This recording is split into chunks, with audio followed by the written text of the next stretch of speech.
بسم اللہ الرحمن الرحیم۔ آج ایک اور غزل، اس کے دو تین اشعار ان کو ڈسکس کرتے ہیں۔ یہ ہے کہ اب کٹاؤ نہ وہ بہاؤ ہے، اب کٹاؤ نہ وہ بہاؤ ہے، شانت ندی ہے شانت ناؤ ہے۔ اگر آپ کبھی پہاڑی علاقوں میں جائیں تو آپ دیکھتے ہیں کہ جہاں پر وہ پہاڑی دریا، پہاڑی ندی نالے بہہ رہے ہوتے ہیں تو وہ شانت نہیں ہوتے، وہ آرام سے نہیں ہوتے، بڑے زور و شور سے وہ بہہ رہے ہوتے ہیں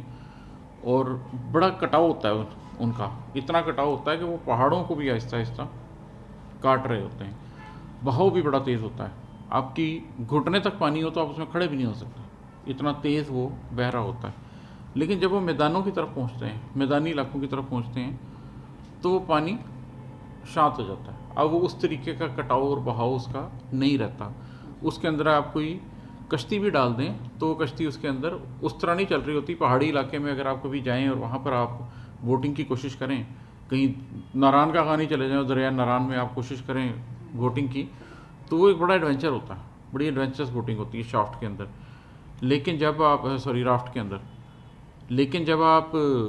میدانی علاقے میں آتے ہیں تو وہی بڑے کشتی کے اندر آپ آرام سے جا رہے ہوتے ہیں۔ تو اس کا ایک تو یہ بڑا سادہ سا مطلب ہے کہ اب کٹاؤ نہ وہ بہاؤ ہے، شانت ندی نہ ہے شانت ناؤ ہے، کہ وہ کٹاؤ اور بہاؤ نہیں رہا۔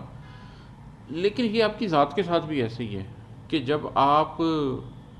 سفر کا آغاز کرتے ہیں تو ایک سٹیج ہوتی ہے جس کے اندر آپ کے اندر وہ بڑی شدت سے وہ دریا بہہ رہے ہوتے ہیں اور اس کے اندر کشتی چلانا آسان نہیں ہوتا۔ آپ کی ذات کے اندر ہی وہ جو ایک جذبوں کا، سوچوں کا بہاؤ ہوتا ہے وہ بڑا تیز ہوتا ہے، اس کی کاٹ بڑی تیز ہوتی ہے اور اس کے اندر تیراکی کرنا یا اس کے اندر کشتی چلانا بہت مشکل ہے۔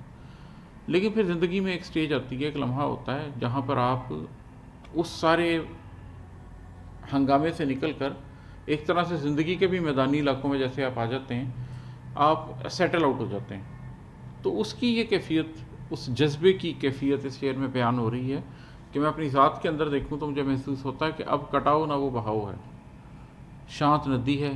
شانت ناؤ ہے۔ جو لوگ مجھے جانتے ہیں 15-20 سال پہلے سے، وہ جانتے ہیں کہ میں کتنا وسیلہ، کتنا جذباتی، کتنا پیشنیٹ تھا۔ لیکن اب چیزوں کو میں بہت تحمل سے، بہت نرمی سے، بہت آرام سے دیکھتا ہوں، چیزوں کے اوپر غور کرتا ہوں، ان کو لے کے چلتا ہوں۔ تو یہ شعر میں وہ معنی بیسیکلی میں نے بیان کیا ہے، اب کٹاؤ نہ وہ بہاؤ ہے، شانت ندی ہے شانت ناؤ ہے۔ اسی کا کوئی شعر سناتا ہوں۔ دل ہے ایک انجمن سو اپنا سخن، دل ہے ایک انجمن سو اپنا سخن، اپنی ہی ذات کو سناؤ ہے۔ میں نے پہلے بھی کئی دفعہ ذکر کیا کہ انسان کا جو اندر ہے وہ خود ایک عالم صغیر ہے، ایک چھوٹی سی دنیا ہے۔ تو دل ایک انجمن ہے، تنہائی کے اندر بھی اگر آپ خود سے آشنا ہو جائیں،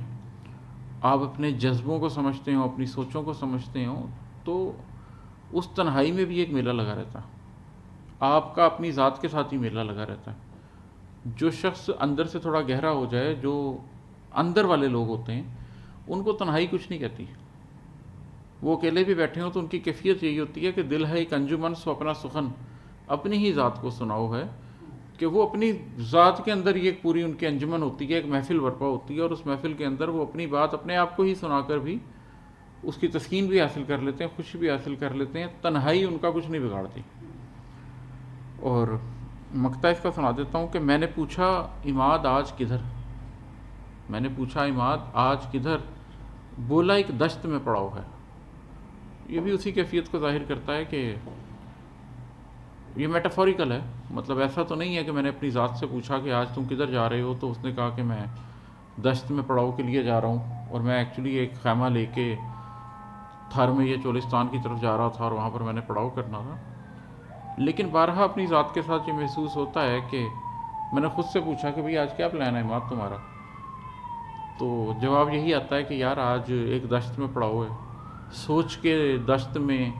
ایک رات گزارنے کے لیے، کسی جذبے کے دشت میں ایک رات گزارنے کے لیے۔ تو بارہا میری زندگی میں ایسے لمحے آئے ہیں کہ پورا پہر، کوئی شام کا پہر، کوئی گرمی کی دوپہر کا پہر، کوئی سردی کی رات کا پہر، اپنی ذات کے ساتھ، اپنی ذات کے دشت میں تنہا، جس طرح آپ کسی دشت میں رات کو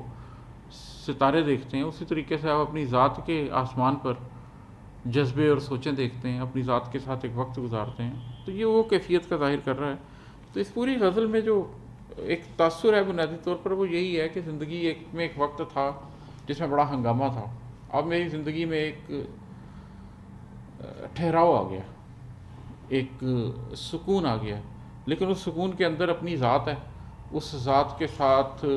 خود کلامی ہے، وہ میں بہت کرتا ہوں،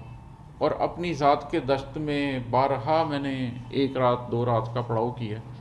تو یہ میں دوسروں کو بھی تلقین کرتا ہوں کہ اپنی ذات کو وقت دیں، اس دنیا کے ہنگامے میں کہیں نہ کہیں رکیں، کہیں نہ کہیں اپنے آپ کو سمجھنے کی کوشش کریں۔